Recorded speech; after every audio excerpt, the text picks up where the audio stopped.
zum Beispiel hat eigentlich ganz okay gestartet und ist dann immer inaktiver geworden. Aber komischerweise haben sie da relativ schnell reagiert. Also ich weiß noch, auf dem ersten FEC war es, glaube ich. Haben wir mit ein paar Franzosen Dungeons gefarmt immer. Mit einem Ranger, der immer übelst krassen Damage gemacht hat für einen Ranger. Und der hat gesagt, er und alle seine Leute aus der Gilde und so werden alle dann auf Totemia gehen, weil auf dem französischen Server nichts mehr los ist. Das war halt ein Jahr nach Release sozusagen. Hat der gesagt, sie wechseln jetzt auf Totemia. Das war 2023, 22 gestartet. Ein Jahr später schon deutlich weniger Spieler, sodass man schon ins Grübeln kommt. Und dann wiederum ein Jahr später, müsste es ungefähr gewesen sein, haben sie schon gemerged.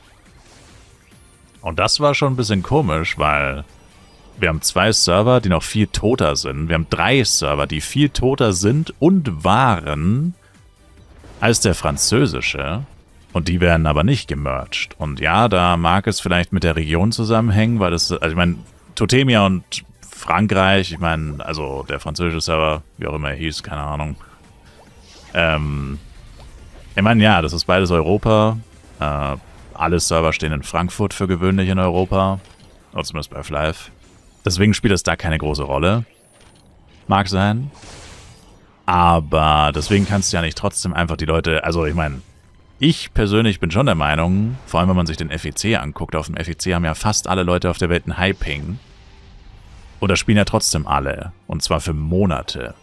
Also offensichtlich ist es ja für die meisten Leute kein so großes Problem, mit ein bisschen High-Ping zu spielen, in Flive vor allem. Und ich meine, natürlich müsste man die Leute fragen, aber ich denke, die allermeisten Leute würden lieber auf einem vollen Server spielen, mit mehr Leuten. Und ja, dafür ein High-Ping. Und ich meine, wir reden hier nicht von 100er Ping, ne? Es wird wahrscheinlich eher so ein 50er Ping sein. Weil du bleibst ja trotzdem auf dem gleichen Kontinent, in der gleichen Region. Weil zum Beispiel Taiwan, na gut, Taiwan ist nicht tot. Aber zum Beispiel Japan und Taiwan, klar werden die einen High-Ping haben, keine Frage, das ist eine große Distanz. Aber es wird jetzt auch kein, wie gesagt, paar 100er Ping sein.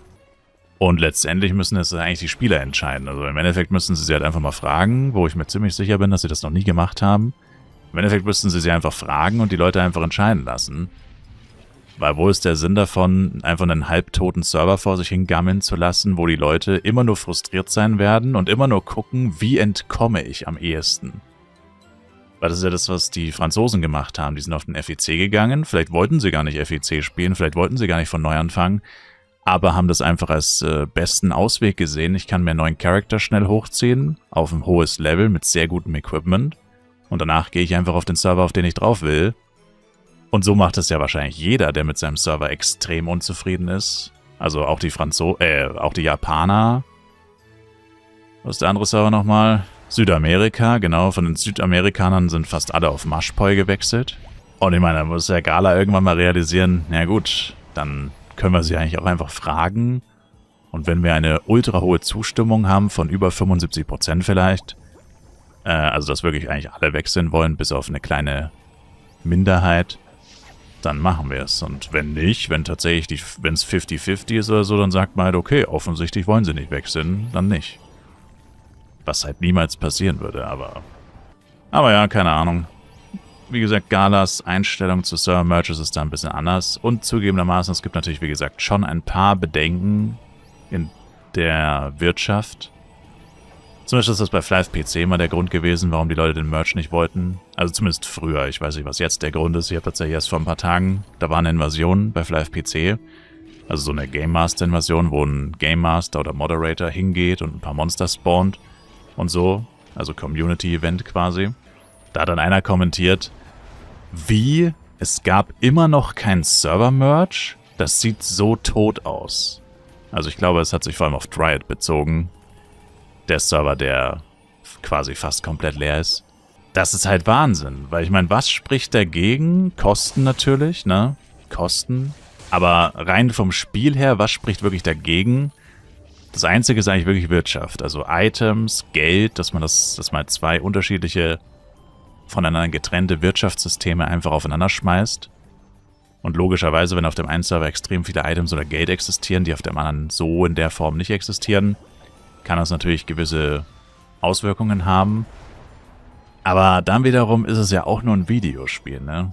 Also ich meine, klar ist das dann blöd, wenn du in irgendwas investiert bist oder gerade kein Geld hast oder gerade sehr viel Geld hast, je nachdem. Und dann kommt so ein heftiger Umschwung und dann zerstört das dein Investment oder dein Penja wird plötzlich sau viel wert oder dein Penja wird plötzlich sau wenig wert, je nachdem.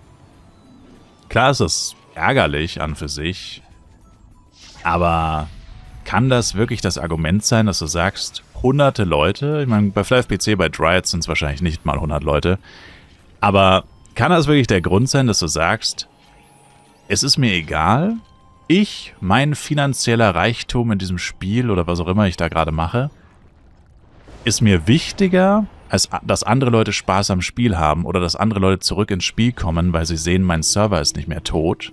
Und bei Flive Universe, wie gesagt, ist ja genau das Gleiche. Das krasseste Beispiel ist der koreanische Server, wo die Leute sich wahrscheinlich komplett dämlich vorkommen, wenn sie dort spielen. Weil da einfach niemand spielt. Und, ja. Also das verstehe ich nicht, warum man das so gatekeept. Und wie gesagt, das war früher in FlyFPC so, also vor 4 Jahren. Ich weiß nicht, was jetzt die Argumente dagegen sind.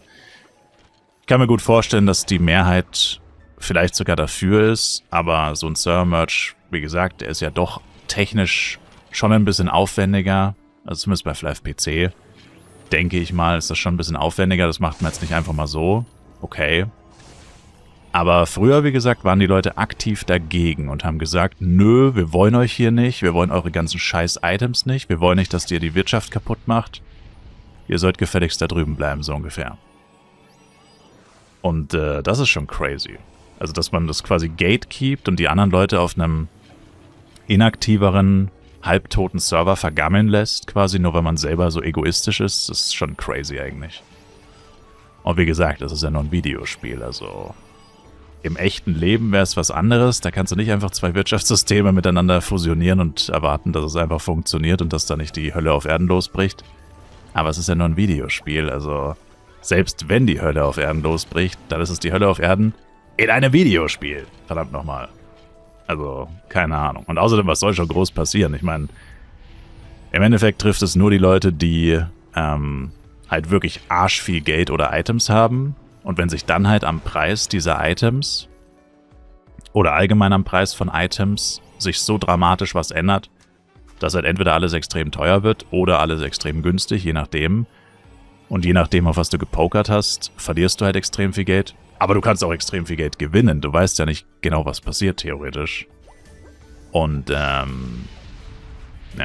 Also, das Thema Server-Merges in Flive ist komplexer, als man denkt. Und auch, wie sagt man, es polarisiert sehr stark. Also, sehr viele Leute haben dazu eine sehr starke Meinung in der Vergangenheit gehabt, vor allem. Gleiches Thema wäre jetzt, wenn jetzt Borodeng und Totemia, was überhaupt keinen Sinn ergeben würde, weil Server-Merges in Flive haben immer nur stattgefunden, um tote Server wiederzubeleben oder um tote Server von der Bildfläche verschwinden zu lassen, was ja auch ein schlechtes Aushängeschild ist, wenn du sagst, der Server ist tot. Ist ja auch sinnlos. Warum willst du einen toten Server bewirtschaften, wo keiner drauf spielt? Ergibt ja auch wirklich keinen Sinn. Das heißt, 2 aktive Server werden eigentlich niemals gemerged. Aber mal angenommen, es wäre so, dass das jetzt angekündigt werden würde, auch da würde auf dem Discord oder auch überall, überall würde auch die Hölle auf Erden losbrechen, weil plötzlich jeder seine eigene Sicht und seinen eigenen Wunsch mitteilen würde, was ja an sich nicht schlecht ist. Aber jeder würde seinen Senf dazu geben und man würde halt schnell feststellen, dass die Leute unterschiedlicherer Meinung gar nicht sein könnten, wahrscheinlich. Und da wird es dann um Dinge gehen, wahrscheinlich wie PvP, PvE, Equipment, Geld, Items, F-Coin-Kurs, alles Mögliche.